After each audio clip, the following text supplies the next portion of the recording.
My guest today has had an amazing career doing a variety of things.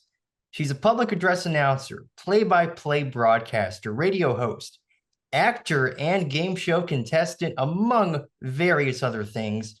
She hosts the CJ Silas show on ESPN Radio 1280, and she's just truly had an amazing career, one of the absolute best in the business, the one and only CJ Silas. CJ, it is such an honor to be talking with you today. Thank you so much for joining me. You're welcome. Wow, what an introduction. I didn't realize I'd do all those things. Yes. You've worn a variety of hats throughout your career. For sure. I know you're a big Dodgers fan, and we are recording this on the first day of October. Postseason baseball is back. It is that special time of year again. What's your outlook on the Dodgers going into this postseason? I'm hopeful. I feel like the Dodgers have all the tools. Unfortunately, some of the tools are broken, and there are a lot of injuries. The pitching staff is not what it was when the season started. I think the Dodgers have used 18 or 19 different starting pitchers this year, which is crazy. You're so used to a 4 or 5 man rotation, and you see the same 4 or 5 pitchers unless they get hurt throughout the season, and maybe one will drop out with a 10 or 15-day stint on the injured list or whatever it might be. And this year for the Dodgers, they just can't stay healthy. If it weren't for Freddie Freeman and Mookie Betts and Shohei Ohtani, of course, and some of the position players and the key roles that they've played, there's no possible way they could be where they are today because pitching has been just a mess. What I think is really interesting is despite all of the problems and some of these issues that the Dodgers have had, that they were still able to win the division, and overall they still had a very successful season. I think that says a lot about their organization and how they do things there. I'm hopeful. I just bought my NLCS tickets because they have to earn my money. Last year I did the same thing. And they didn't get out of the division round. So hopefully they get out of the division round so I can go to a postseason game. Yeah. It's funny you mentioned that divisional round because, like I said in my email, like I sent in my email to you, I'm a student at Arizona State, right? So I, live here in the Phoenix area, and I was able to go to Game 3 of the division series last year, where you guys gave up 4 home runs in 1 inning to the Diamondbacks. I was shocked when seeing that live. I was just in complete shock at like what I was seeing. You got to remind me. Yep, yeah. I know. Yeah, but the good thing for the Dodgers this time is that the D-backs didn't even make the postseason. Both World Series teams didn't even make the postseason. Speaking of that, what team would you rather face in the NLDS this go around? The Braves or the Padres? Well, the Padres would be more fun just because of the National League West rivalry. They're both really hard teams. It doesn't matter. Both of those series would probably go 6 or 7 games, I think. All the series will probably go full, 5? I think the division series is the first one. I think anyone, the Mets, the Brewers, the Phillies, like every series is going to be hard in the National League. American League too. Yeah. I think it's interesting. It's sort of one of those things where I think you could see any team any team go on a run. I mean, as we saw last year, who would have thought the Rangers and Diamondbacks would be in the World Series? So you never know what can happen. I have to ask, just how much fun has it been getting to watch Ohtani and his magic this season? It's been pretty epic. I'm lucky because I'm in Southern California, so I did get to watch him as an Angel, but it's different. What he did this year for the Dodgers is like no other season we've ever seen. He's the best player in the history of the game. And we haven't even seen him pitch yet, really, this year as a Dodger. And it's funny, people are like, oh, is he going to pitch in the postseason? I would bet every penny I have that he's not going to pitch in the postseason. That's crazy. I don't even know who started that rumor. But he's so exciting. He's such a normal person. He's he's young and joyful and excitable. And yeah, he's just been such a fun ride to watch this kid play for the Dodgers. Yeah, I bet. I bet. Now, while Otani and his 50-50 season were amazing this year, something even more amazing happened this season when you got to announce games at Oracle Park for the San Francisco Giants. How did your work with the Giants come about? The job opened up unexpectedly less than 2 weeks before the season started. I don't know what happened behind the scenes on why they didn't come to terms with Renelle Brooks Moon to have her continue, because she was the only announcer ever at Oracle Park. And if you asked me before that happened, which job would I want? The Giants would probably be the last job I would choose. A, because she's a staple in that community. She's a pillar. She's an incredible representation and inspiration for women in any line of sports. That's the last job I would ever want to have, because it's someone so respectable in that position. But it opened up, and I got my resume to the right people as quickly as I could. I think I heard about the job at like 7:30 on Monday, March 18th. And by 12 o'clock that day, my resume, thanks to some people in the business that helped me, got in front of Larry Bear and one of the people in the marketing department. And less than a week later, I got a call and they asked me to come and do the final regular preseason game, the game they always have with the A's before the season starts. And that's how it started. And it was incredible. Absolutely incredible. Now, when you walked into Oracle Park to announce for the regular season home opener, just what sort of emotions were you feeling that day? It was 35 years of anticipation and excitement and anxiousness and nervousness and sleepless. Like the minute that I knew that I was doing that preseason game, the last exhibition game, I didn't sleep. I didn't sleep maybe an hour or two a night. I was running on adrenaline and cortisol and endorphins and all the stuff, because my first baseball game in the minors was in April of 1989. So it was exactly 35 years to the week of the first time I got on a professional microphone. And so I can't really even describe it, except the drive up there, walking around Oracle. I got there the day before and I walked around and just kind of wanted to feel McCovey Cove and that whole side of the stadium. And then the side of the stadium that was more bordered on like the hotels and all of the concrete jungle side of the stadium, because part of it's on water and the other, it's one of the most beautiful sporting facilities I've ever been to in my life. It's up there with Safeco. Well, it's not Safeco T-Mobile. It was Safeco when I lived and worked in Seattle. And then, believe it or not, Santa Barbara Community College has the most incredible football stadium right on the water. There are a lot of beautiful places, but Oracle was just, it was magical. And I got there that first game, Friday opening day, might have been a 5 o'clock game. I don't remember, but I got there like 6 hours early.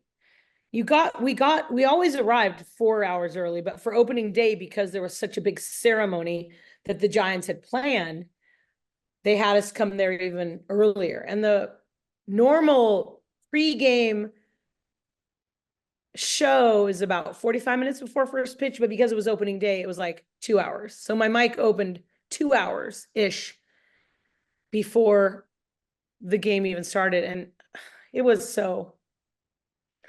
emotional. I was trying so hard to kind of stay grounded and level-headed, because I wanted the job too. So it wasn't like I knew it was short term. I knew they were watching every move I made. And so I wanted to be as professional as I am. It's kind of natural, but also not be like crazy excited. Like inside of my brain and my heart, I was this ecstatic, out of control little girl baseball fan that had to stay subdued and professional. And I remember coming out of the stadium after that game, that Friday night game against the Padres, and I was just overwhelmed with emotion and relief that I was as good as I thought I was, right? That all these years of preparation, practice, and time on the mic showed me that I am ready for a Major League Baseball job. And that night was, I felt like it on the preseason game too, but it was different having I think the Oakland Giants game had maybe 25, 26,000, where the whole opening weekend was sold out. I didn't notice the difference in the crowd size because what I do when I'm doing a game, especially now that I've done that level, is I remind myself that it's just me, my script, and the microphone. If I look out, it's just too overwhelming. Like to see all those people out there, people, were texting me and I couldn't respond to them. I had to stay in my zone. I was so focused. Really, from that moment that they asked me to come for that A's game, all the way till my last game in May against the Rockies, I didn't eat any sugar. I'm not a big drinker anyway, but I didn't do anything. I didn't have any alcohol. I tried to sleep. I tried not to do anything that would jack my vibe, anything that would shift my skill set, because I'd worked so hard to get there. There's nothing that I wanted to do that would jeopardize the opportunity to get the job, but also I didn't want to make any mistakes. I didn't want to pronounce a name wrong. I didn't want to miss a batter. I didn't want to flub up on a promo read. I wanted to be everything I've worked so hard to be. I didn't see anyone after games. I think one of all the games, after the A's game, I went out with my brother-in-law and my best friend to get something to eat because I was hungry. I hadn't eaten for like a week because I was running on adrenaline. But the weekend series that I went to, people wanted to come and see me. And I'm like, you can come to the game, but I'm going right back to my room to focus, to get some sleep, to relax, to rest my voice. I didn't have it. I couldn't do anything to jeopardize it because it's what I've worked my whole life to do. It's one of those special moments that like you said, you would put in all this hard work through over all these years, and to finally, I guess in a way put it all together, for that moment, for that time. I mean, I can just only imagine just how memorable and exciting it was. Crazy. The best spring of my life. I'm just waiting for that one team who was smart enough to hire you full time and make you their permanent PA announcer.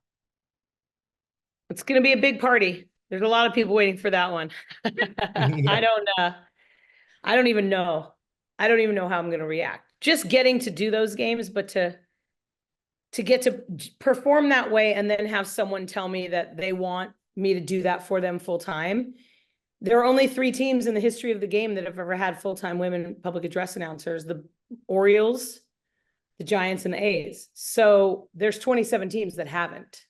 I think the Mets have sometimes used a woman, maybe on the weekends or as a guest, and the Mariners, and I think the Dodgers have used fill-in announcers, but nobody besides those 3 teams have ever had a woman full-time. So it's the percentages are not in my favor.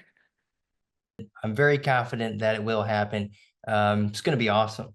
It's going to be awesome, and that team will be very smart to have made that decision. I think so. It's just those jobs don't come up very often. So I'm kind of not a victim, but I'm kind of really, it's up to them, right? Like there's no more I can do. And people that do those stadium announcing jobs, it's usually their last job. Like a lot of the guys, those older white men that have been doing it forever, it's their last job. They do 81 games and then they play golf the rest of the year. That's the stereotype of that job. It's changing, of course, but we'll see. I mean, I have to be hopeful. I can't give up. I don't want to stop until I get one. I just got to wait and keep doing it the way I do it and doing my Cal Poly games and treating them as if they're Major League Baseball teams, and the junior college, Hancock College, I do their baseball too. And I walk into that stadium. It was funny because the A's Giants game at Oracle was 26,000+, right? Literally the next day, I had to do a game at Hancock and there were like 40 people in the stands. And then coming up the next weekend, I was at Cal Poly and there were 1,800 people in the stands. I went from major league to community college to Division I baseball all in the same week. And it keeps me grounded. It makes me grateful for that I even have those jobs because there aren't many schools that have women. Baseball is a little slower to accept women into their brotherhood. I hate to say it. It's really true.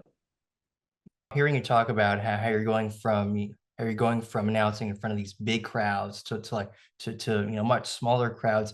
I mean, it reminds me of what people have said where where it's like, no matter how big the event is, no matter if it's small, if it's big, whatever, doesn't matter who's watching.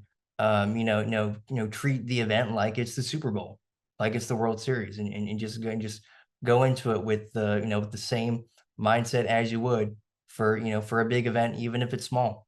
I did that for sure. All 7 of those games felt like the World Series to me. Not one of them felt any less incredible. I mean, it was epic.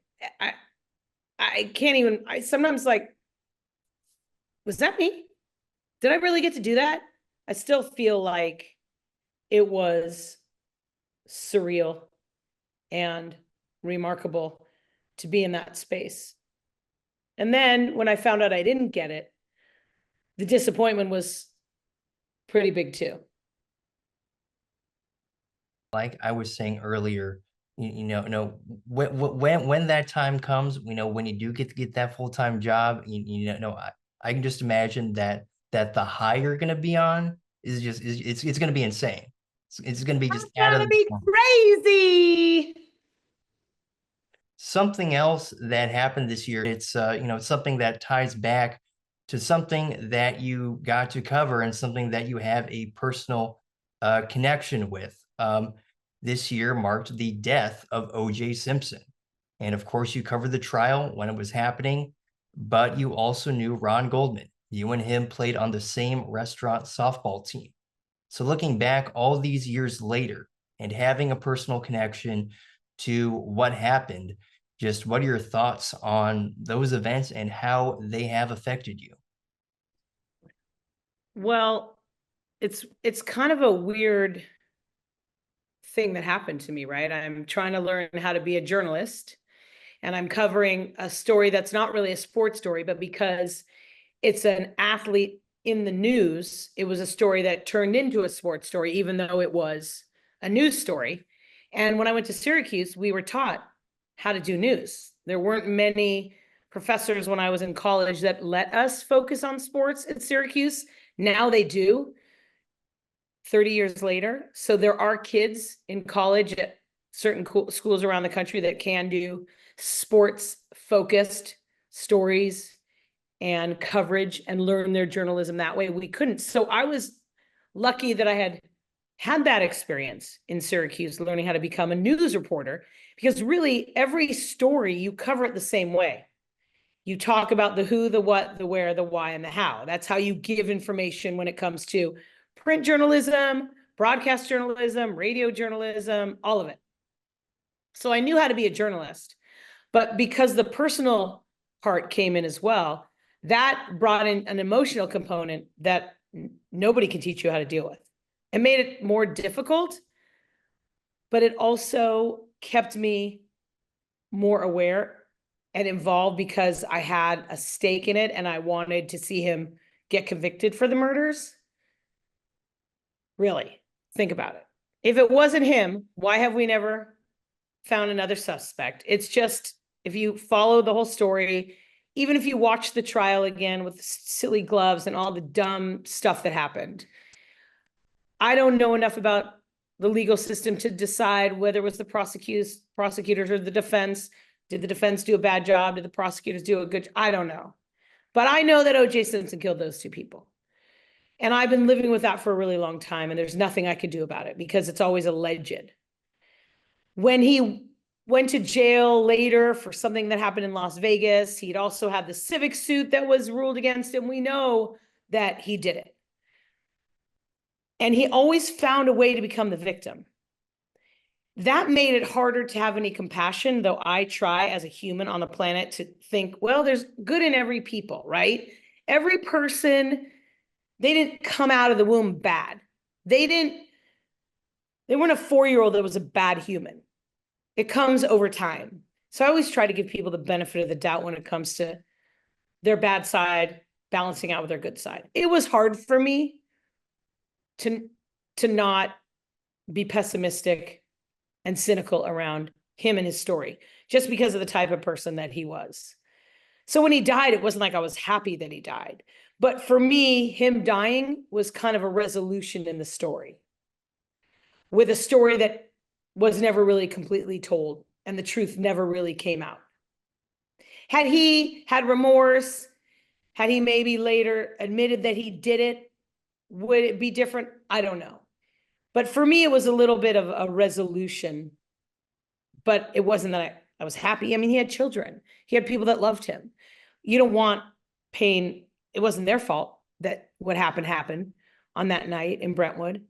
And there's always compassion around that. So I wasn't happy that he died.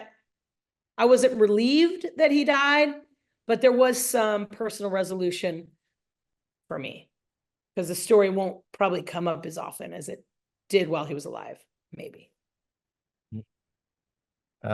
What memories do you have of you and Ron playing softball together? Well, he was the shortstop and I was the second baseman. So every double play, we were the combination, right? The shortstop, if you know anything about baseball, the shortstop and the second baseman are really, besides the catcher, the vocal parts of what's going on defensively in a baseball game. The shortstop's in charge of the left side of the field. The second base person is in charge of the right side of the field, though the shortstop's kind of in charge. But there's communication going on with cutoffs, where the ball needs to come in from the outfield. And then the catcher's kind of calling the game from behind the plate with the pitcher. And so there's a lot of camaraderie there. The whole team is a team, but the shortstop and the second baseman are always the two that are talking the whole time to each other. Yeah, the second base person talks to the first base person and shortstop to the third base, catcher, pitcher, and the outfielders. But they're the two that are communicating the most with each other, sort of like the catcher and the pitcher. And I also knew him because we worked in restaurants that were really right around the corner from each other. And it was a long time ago, 30 years ago, and the restaurant business was smaller then. Everybody knew everybody else in the restaurant business on the west side of Los Angeles. We all knew each other, and that we were on a team together because Tommy, one of the guys from Chasen's, which was the third restaurant that was on that team, because we were all too small to field our own softball teams. He knew everyone at Broder Grill and at Mezzaluna and at Chasen's, where he worked in Beverly Hills, and he's the one that put the team together. So we were all bros. Like we would go to each other's restaurants because we were friends. And we actually won the championship the year that he passed. And I think we might've won him both years. We were good. It doesn't matter. It was just restaurant softball. But we had a patch on our sleeve that we had made in his honor. He was with us, but it was really it was an awful situation. Let's get into a bit more of your background now. I read that you're an alum of Oakwood School in California, class of 1984. And Mickey Morgan was one of your teachers at Oakwood, and he was someone you really looked up to. What impact did he have on you at the time, and just how have your learning experiences with him impacted you throughout your career? It's so crazy that you just brought that up because we just had our high school reunion this past weekend. Oh, And I no was, way. Wow. yeah, and I was in LA with my classmates, and Mickey couldn't be there because he just turned 80 and his wife did a surprise thing for him, and it was the weekend of the reunion. But he did a video for our class because we did have a close connection. I think we were his first year, and he's still teaching there. It's that crazy. He's been teaching there over half his life. And what he was a social studies teacher, but he was teaching us how to creatively think and communicate, because we would do presentations and we would write papers and we would research topics. There were no journalism classes when I was in high school then. It was long ago. We had maybe a yearbook class, which I wasn't in because I played all the sports and I was also in the plays. So I didn't do any of that extracurricular stuff around writing and journalism. But he was really an advocate of having a voice, even if people didn't agree with it. But he wanted us to be comfortable in our own skin using our voice, even if we made mistakes.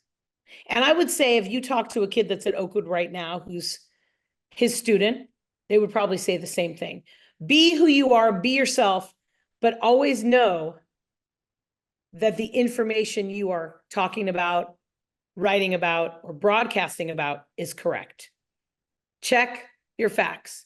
Check. You can have a crazy opinion, even if no one agrees with you, but you should be able to back it up with facts and information. And that was really important for me to learn in high school, for sure, because I was out of control. I was the class clown. I was always talking, getting in trouble, because I was always chirping and making jokes.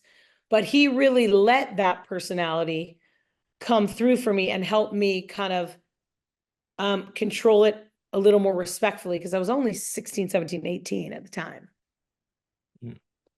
Yeah, for sure.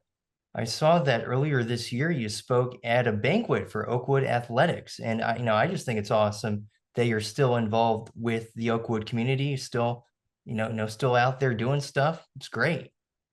It was really cool that they asked me to come speak, and I was in the middle of the Giants job audition few weeks, so it kind of worked out where I was still up for the job. So it was exciting to be talking to young people and their parents about it.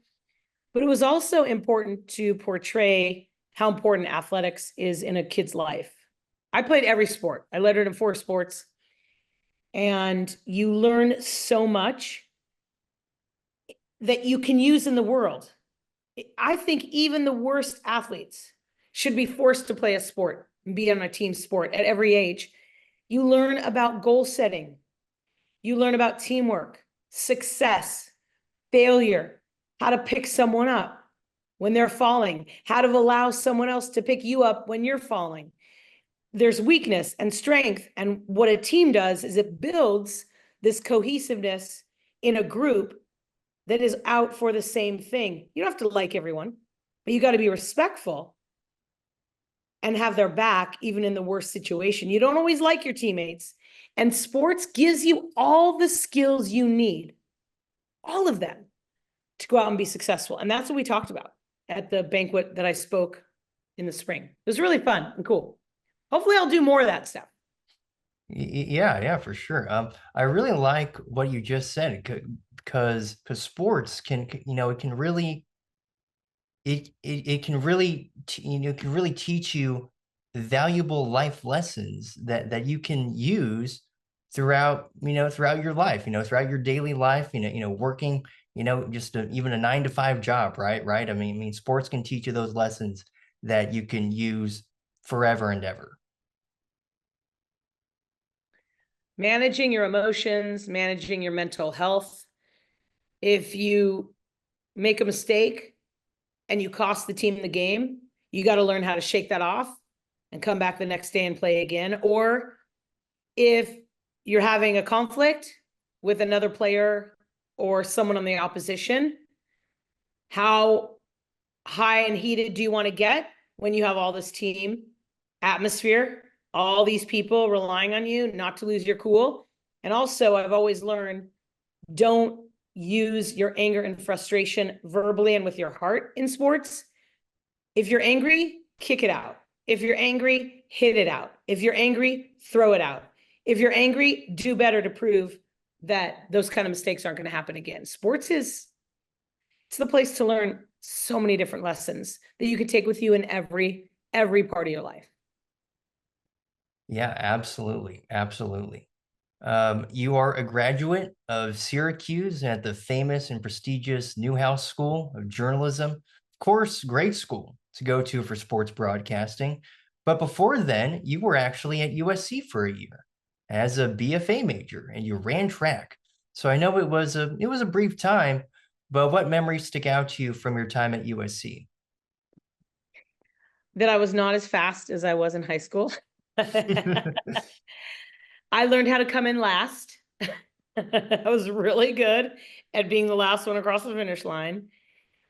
I also learned at USC, they didn't really have at the time a communications program or school. Like the Annenberg School now is a very reputable school at USC.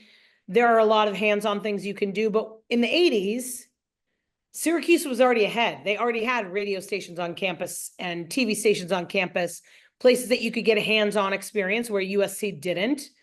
So I say that I went to Syracuse because I was tired of coming in last in track, which is funny because then I came in second to last in Syracuse. But I really left because there were more opportunities for me to get hands-on experience in journalism. And they call Syracuse Sportscaster U. They still do. Hashtag Newhouse Mafia. And it was just the right place for me to go. It was cold. It was so cold. It was so cold in Syracuse. Bill Roth, play-by-play voice for Virginia Tech, he talked you into going to Syracuse, right? Yeah, I went out and I did a recruiting trip, kind of. I just went to a college trip looking at where I was going to transfer. I was going to go to other schools. And Syracuse was the first stop on my trip, and I just fell in love with this track coach and some of the people on the team and the radio station, WAER Radio, where Bill Roth was a student worker. And I just thought, this is the place for me. Then I didn't even go anywhere else. I stayed in Syracuse for a couple more days, came home, and I said to my parents, Syracuse it is. And Bill Roth and I have kept a relationship over the years. He's such a cheerleader of mine, such an important mentor of mine. Even though we're similar in age, he was the sports director at the radio station where I worked. And he was the one that encouraged me to come and be an intern at WAER. And there weren't any girls. Not till I think my last semester. Beth Mowens came there as a grad student. Otherwise, there were no girls. I was the only one. And they weren't very nice to me, but whatever. I'm not holding a grudge. And during your time at Syracuse, you mentioned WAER, and you got to travel with WAER to Morgantown to do Syracuse, Virginia Tech football play-by-play. What do you remember from calling that game? It was so cold. I didn't know they were going to put us outside in November in Morgantown, West Virginia. But I remember it being difficult. I was ready because I'd worked 2.5 years sitting in the stands making tapes. But Mike Tirico and Dave Ryan were the local TV guys at, I think it was WTVH, Channel 5. And Dave Ryan was a sideline reporter and Mike Tirico was play-by-play. And I remember Dave Ryan giving me his jacket because they were inside. And then I remember when I was doing play-by-play that Mike Tirico, I could feel him walking over to me during the game. And he said on the TV broadcast, history is being made today. For the first time ever, a woman is doing play-by-play of Syracuse football on WAER radio. And I'll never forget, he put his mic in my face and took the audio that I was doing, and it was a penalty. So I didn't even get to call a play on the TV. I was just calling a penalty. So it was like, meh, meh. That's amazing that on that day you made some history there. I did. Now, of course, you've been doing play-by-play for Allen Hancock football. So from that West Virginia game up to now, how has your play-by-play broadcasting evolved? Oh, it's really different now. Because there was a big time when I didn't do any football because I couldn't find anyone to let me do football. So when I came to Hancock 12 years ago to do football, I hadn't done it in a while. So it took me a little time to kind of get into the groove. I always watched football. I worked in the Cal Poly press box as a spotter during their football season for the first 10 years. I was here before I got the job in Hancock. So I was around football a lot, but it took me about a year to get into the groove and figure it out. And I had a really wonderful color commentator for 10 of those 12 years that made it really easy. for me.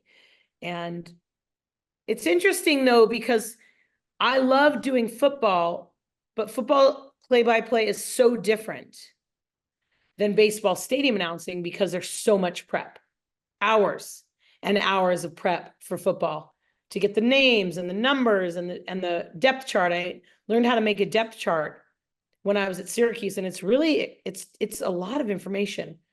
The kid, where he went to school, his height, his weight, his stats, where he's from, his hometown, any interesting fun hobbies. And then I would call the coaches from the opposition. I would research the school to try to find out any famous alumni that went there, looking at the sports teams to see if they had any coaches that had ever been at a four-year school or coached in the NFL. So there's a lot of research that goes into play-by-play, where baseball stadium, as long as you know how to pronounce the guys' names, you just walk in and get your script and you go. People think of play-by-play, they think of calling the game, right? But, as you're alluding to, the majority of the work is before the game. No, there's more work done in the research and the preparation than just, calling the game for 2-3 hours. Totally. And you got to be ready for anything. Anything. And if it's a blowout, you got to have some stuff to talk about. Even if it's the home team that's winning, it doesn't matter who's the blowouts. Doesn't matter. Even the home team is bored on a blowout. They turn the channel, they turn off the radio. You got to keep them connected, and you got to keep them engaged. Yeah, absolutely. Before you graduated, you got a job at ESPN as a production assistant, and you didn't even get to walk and accept your diploma because you were at ESPN. So, it's a big deal. Obviously, people know you for your on-air, on-camera talent, but working behind the scenes is just as important. So when you were working in production at ESPN, what were the biggest things that you learned? I learned to know more than everyone in the room, because when you're the only girl at the time, you're going to be questioned time and time again. They want to find out if you're credible. They want to find loopholes in your story. This was back then in the 90s. And it was hard, because I felt like every single day I showed up, I had to prove myself again that I knew enough about sports. I learned how to do everything when I was at ESPN. And I also recognized that Syracuse was really good at preparing me for something like that, because people were coming in from all different colleges and universities around the country. And the Syracuse kids, there were two of us, were way ahead. We knew how to shoot video. We knew how to do the white balance. We knew how to write scripts. We knew how to run teleprompters, because we had all that at Syracuse, and not every school has that. It also taught me to find allies, because I didn't feel like I had allies all the time, being the only woman at so many different places that I've worked over the years. And that made it hard, because I felt alone a lot. I felt like even though there were a ton of people around, I wasn't taken as seriously, and I didn't have people that were encouraging and supporting me that were my peers, because they felt threatened by me or something. I don't even know. I still don't understand why men have trouble or problems with women in the business. I still don't get it. Even though definitely I would say things are, on that front are better today, there's still a lot of work to be done.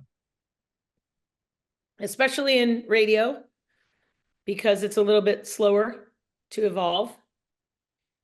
TV, there are tons of women in the studios, on the sidelines, even some in the broadcast booth now. With more people watching women's sports, it helps. But for some reason, radio, even if you turn on ESPN, even if you turn on FSR, there are so few women, so few. Still, I think right now that Sarah Spain left ESPN, I don't know, besides, I think Amy Lawrence doing overnights at CBS, I don't think there are many radio shows with women's names on them even. I think I'm one of the only ones. And Sarah Spain has moved to working for ESPNW, doing a lot more of her podcasting on iHeartRadio. But at the network level, still not a lot of women in radio. At least we have you, holding down the fort and, putting together a great show. And I'll actually just take a moment just to, tell you that I think you do a fantastic job with your radio show. You do these interviews and they're very insightful. You know, you do a great job of connecting with each of your guests. You know, I think you really bring out the human side in a lot of these athletes. You stay true to yourself, you're authentic, genuine, and that's what makes it special, I think. You know, for you, you know, I can tell that it's a labor of love. Thank you for that, because I do feel like my interviews are my strength. I used to, when I was first at ESPN in 19, I don't know, something 90, there was a show called Up Close with Roy Firestone. And it was a long form interview show. It was like, I think it was a half hour. And he literally sat with one person and interviewed them. And I watched that show religiously because I never wanted to be that person that asks the same question as everyone else. I never wanted it to be, how did you feel after that 76-yard interception for a touchdown? Well, fine. Everybody's asking you that question. I want it to be something that the interviewee, the person I'm asking the questions, that they'll remember that they had a good time and that I didn't ask them the same thing 5 other people had asked them that week. And I really pride myself on my prep for interviews. I have enough information to do an hour interview for every person. And I try to get to that human side and have fun with them and connect with them as a person, as opposed to just an athlete, because there's so much behind that. And we're all very diverse, and we're intricate, and we're interesting, and we're provocative. And I think that interviewers don't do services. They don't share the most interesting and enlightening and joyful parts of the people that we're interviewing, because there's this weird rule that it has to be 6 to 8 minutes. Well, my interviews are longer. I mean, probably my shortest interview is 10. And I always ask the person, hey, how much time do we have? Because I like to go a little longer. Once in a while, someone only has 10 minutes. But if you listen to my interviews on a regular basis, sometimes they're 16, 18, 20 minutes. And people don't even realize how long they are because they get into it, because there's this conversation going on. I'll never forget Doc Larry Mason at Syracuse University, Communication 101. If you're going to talk to someone about a story, news, entertainment, weather, sports, whatever it is, politics, you want the viewer or the listener to picture you sitting next to each other on a couch or at a dining room table or at a bar. And that's how I think about it. I think it helps. Yeah, yeah, absolutely. Having a natural conversation, and print, like you said, having it to where the listener or the viewer feels like they're right there with the two people who are talking. And really, if you think about it, the information that we're giving to people, if they want the stats, all they have to do is go to the box score. And that seems to be what people do when they're interviewing people right after a game. And I notice people are a little bit better now, interviewers, sideline reporters, asking, how did you feel after you made that play, rather than what was it like to make that play? 2 totally different questions. And I think as we learn to be interviewers, we have to remember to use open-ended questions. What, why, how? Because there are people, if you ask them a yes or no question, they're just going to give you a yes or no. Think of the guys like Greg Popovich or Bill Belichick or Nick Saban even. These are guys that they don't want to do these interviews. So if you ask them a yes or no question, just to be difficult, they're just going to answer yes or no. And that's going to make it hard. And Jim Boeheim really helped me with that when I was a young person at Syracuse. He was a hard person to interview, but he made me think about my questions so that he wasn't going to embarrass me in front of all the other people that were asking questions that day. He was hard on me, but it helped. And I think it's so cool that, as we've been talking here, is that you've made connections with all of these different people, and you've learned so much from all these different people that you've encountered throughout your career. It's so amazing. There's another thing about it too, is listening. When you're interviewing someone, listening instead of having your next question written down in front of you, it's a good idea when you're new, right? To start with like, I'm going to ask about this. You could even write the questions out. But when you're talking to someone and having a natural conversation, your next question is going to come from whatever they just said. Even if you have a question that you've already planned to ask next, something they say is going to be ideal for follow-up. So it's not just how you ask questions, but it's how you listen. I think you do a fantastic job with that and having those conversations with the people that you talk with. Another thing that I think is great about your radio show is that you give opportunities to students to come intern for your radio show. And just how important is that to you to give these students opportunities, because at one point you were in their shoes, right? So just how important is that to you? It's interesting you would ask me that, because if you had asked me that 15 years ago, I would have said, oh, it's cool. But the last, 12 plus years since I've had my own radio show here, I don't have a staff. The radio show doesn't even bring in any money because logistically, I buy my time so that I can have the show. Because when I was creating this radio show, there was no network that wanted to pick it up. There was no syndication company. There still isn't, which is crazy, right? And it was before podcasting.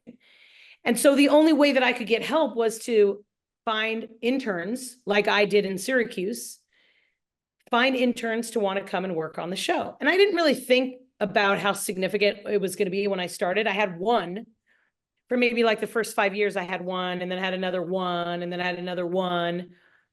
And now I have 6 or 7. And I don't think I could do the show without them because of what media has become. Because you don't just turn on the mic and interview someone and turn off the mic, right? You've got social media, you have podcasting services, you have archiving systems, you have sales, which we don't really do anything with because sales is for people that like sales. I want to teach everyone about making good radio. Research, booking guests, giveaways, finding the stuff, running the website. I mean, these are all things that when I created the CJ Silas Show brand in 2011, I didn't realize what it was going to take to do my own show because I'd always worked at a network. I worked at FSR. I worked at Sports Fan Radio Network. I worked at ESPN. I worked at CBS Sportsline. We had people do all that stuff. But when I created my own show and my own brand, because no one would have me in 2012, I had to do it all. And as the show progressed and we decided to turn it into a podcast, I had to ask for support, and having students come in, it's been incredible because even though we make mistakes, it's a stepping stone for all these kids to go out and do it in the real world. We make mistakes. Someone spells something wrong on a social media post. Someone writes an email with some bad grammar. Someone forgets to make a phone call. Someone uploads the podcast wrong. All of these things happen when you have students working with you. But now I find there's more reward for me in watching these kids leave and go out into the world and get jobs and then tell me about them or come back and visit, as opposed to how many people listen to my show or how much money I make, because that's not important to me. Money is not important to me. Obviously, I like money. I want money. I need money, but I don't do the radio show for money. It doesn't make any money. Now I do the radio show to be myself, which I don't know if any network would let me do at this point, those long form interviews, I don't know. I do the radio show to teach all these kids how to go out into the world and make a radio show and a podcast and a social media platform and a Twitter and TikTok and Instagram and all the stuff that I couldn't do myself. So what I do is I manage them and I do the show. But I also have a lead intern who's learning about the research. I book all my own guests just because I have the relationships, but I also am teaching her how to go out into the world and ask for a WNBA coach to be on the show, or a player from the Players Alliance in the NFL, or someone from a Major League Baseball team that is the first person of Indian descent to play in the minors and sign a contract with Major League Baseball. Because what we do on the CJ Silas show is that we have not just a goal of good sports radio, entertaining and informative, but our goal is also to be equitable, to fight for justice, to celebrate those that have not been celebrated, to encourage those that have not been encouraged. And so we do it so different than anyone else.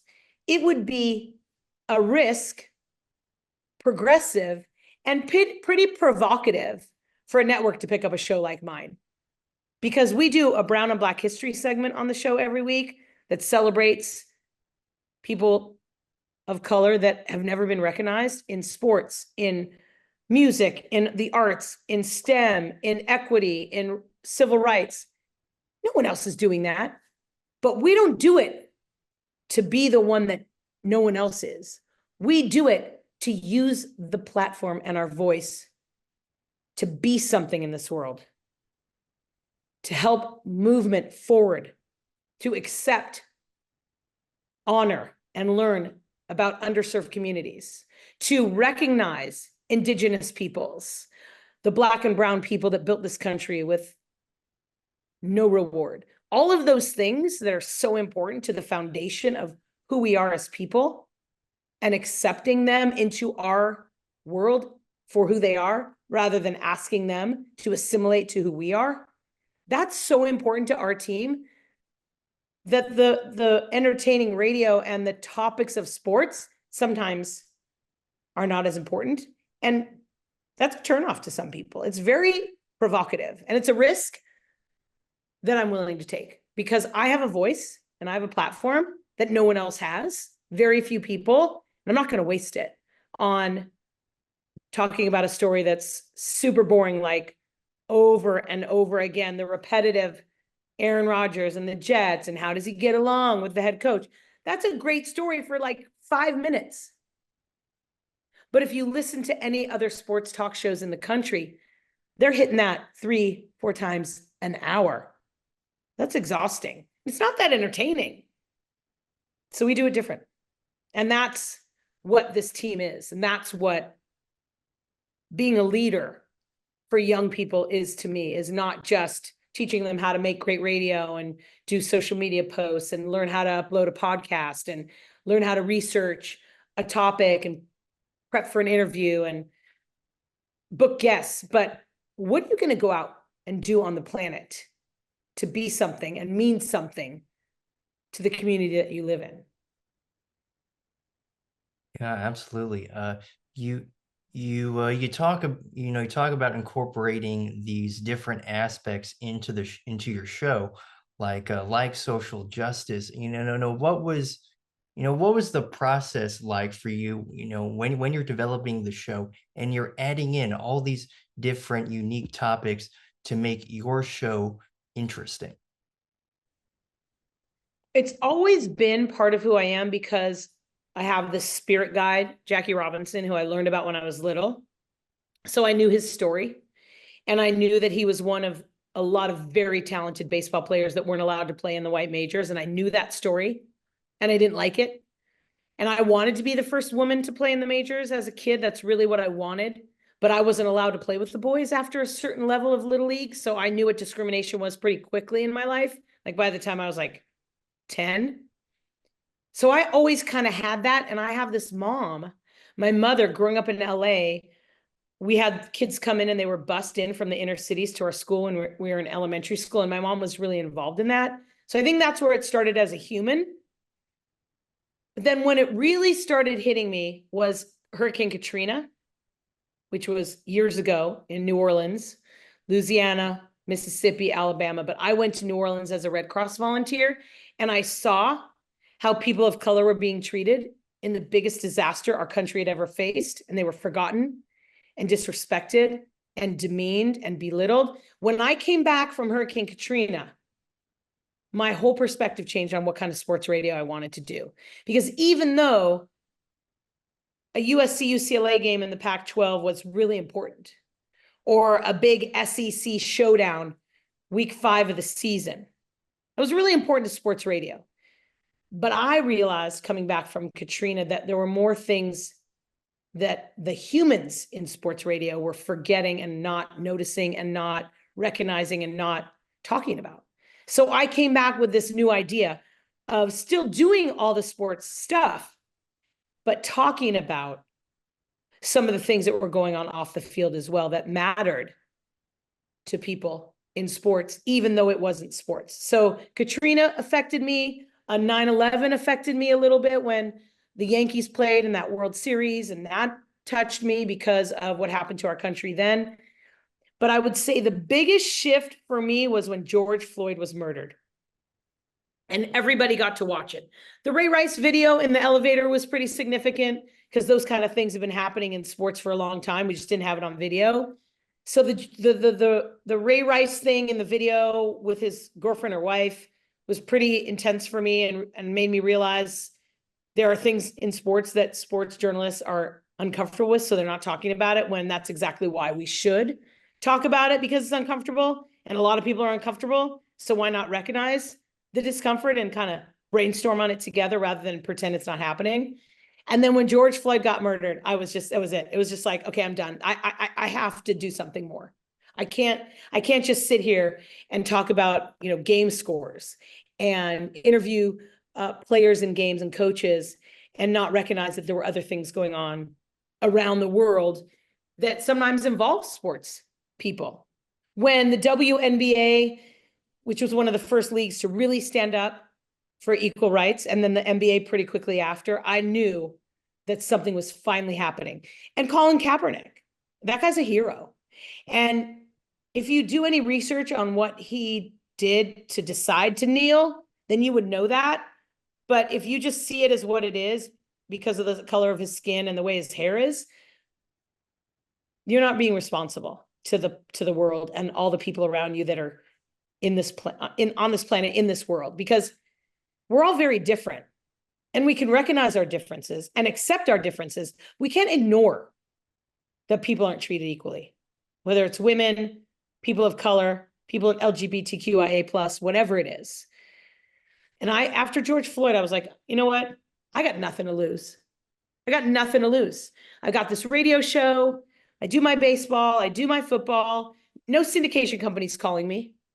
No networks want my show. It's too different, and that's fine. So why not use my platform to do the best I can for the planet and the young people, and then with young people, create a way to really leave a mark, even if my mom's the only one listening. It's kind of a joke. I mean, I always say my mom's the only listener I have, but I don't think that's true. I hope not. Like you alluded to when we were talking about the interns that you have working on the show, you really make it a priority to make sure that they know that you're not just teaching them about stuff in sports, but you're kind of teaching them about all these other things, right?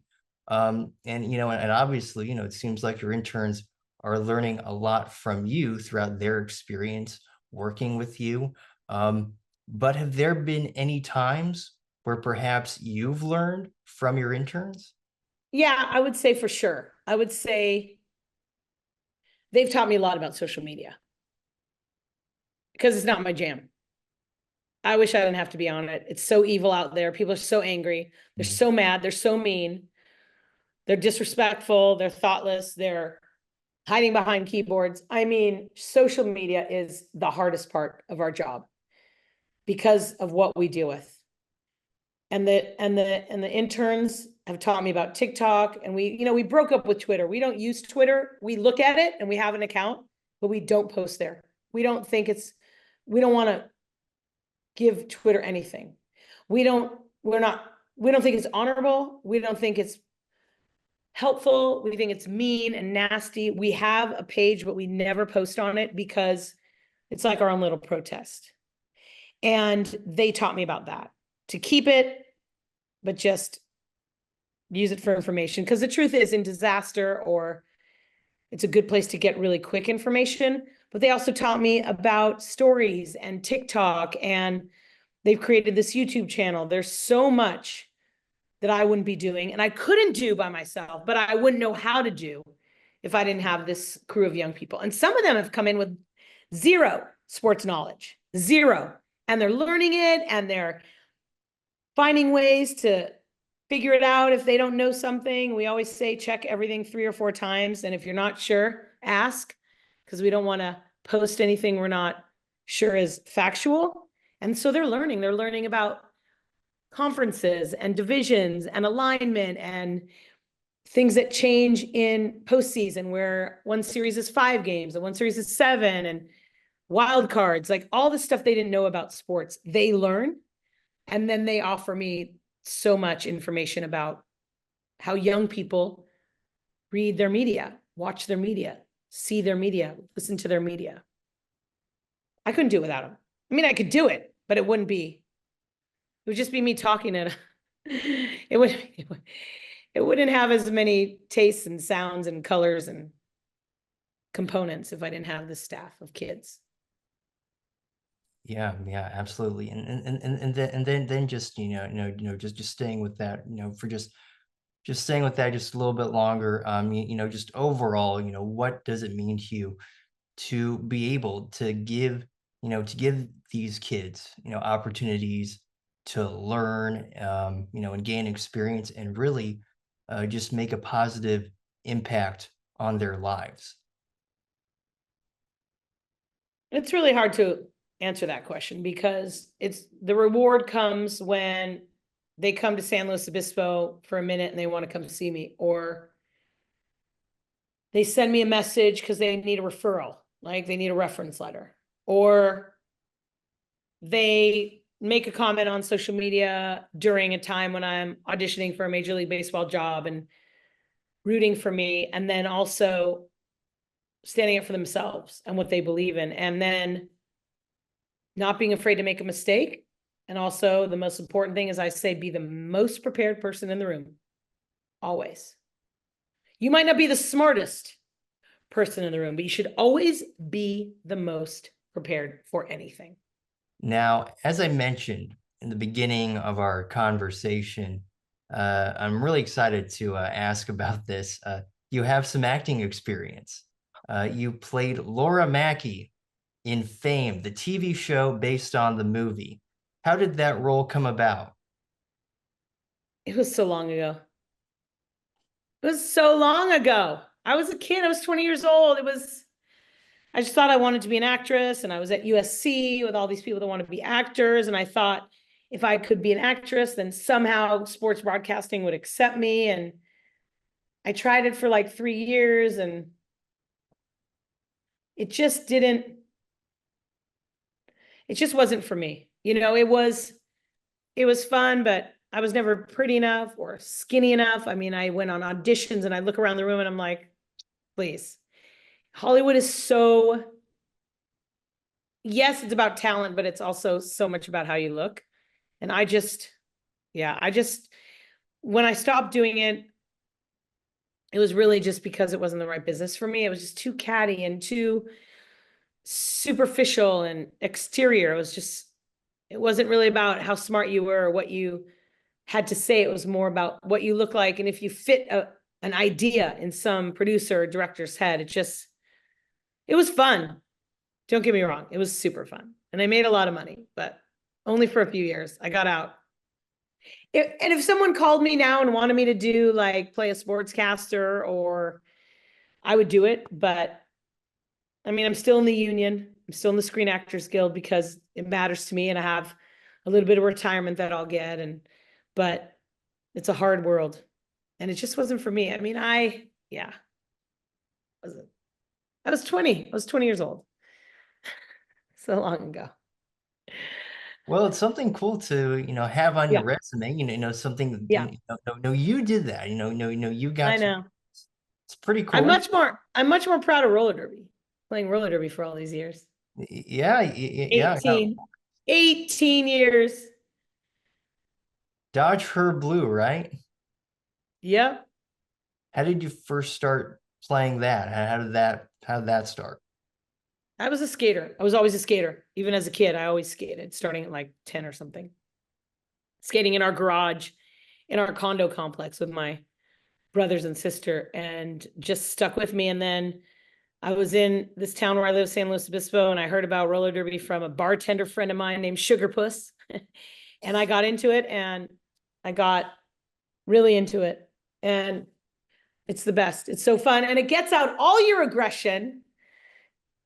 There weren't a lot of sports for women to play after college. There was no WNBA when I graduated from college. I wasn't fast enough to run in the Olympics. There still isn't much for women to do sports wise after college. And roller derby is a gift. So many fun times. So many fun times. What is the biggest piece of advice that you have for anyone who is an aspiring sports broadcaster? I think I might have said it earlier, but be the most prepared. Be the one who is prepared and ready for anything. Anything. Walk in the room, hold your head up high, and know you have enough information that you're going to do a great job at whatever you're doing. A podcast, a TV interview, a radio interview. You're interviewing someone for a long form magazine. Walk in with your head held high, and don't be afraid to make mistakes and say, I don't know, because nobody knows everything and everybody makes mistakes. Well, CJ, that is some fantastic advice. And, and geez, what else can I say other than thank you so much for letting me have this opportunity to chat with you today, talk about all the amazing things that you've done throughout your life and career. Just truly an honor. Thank you for finding my career interesting enough to want to talk to me.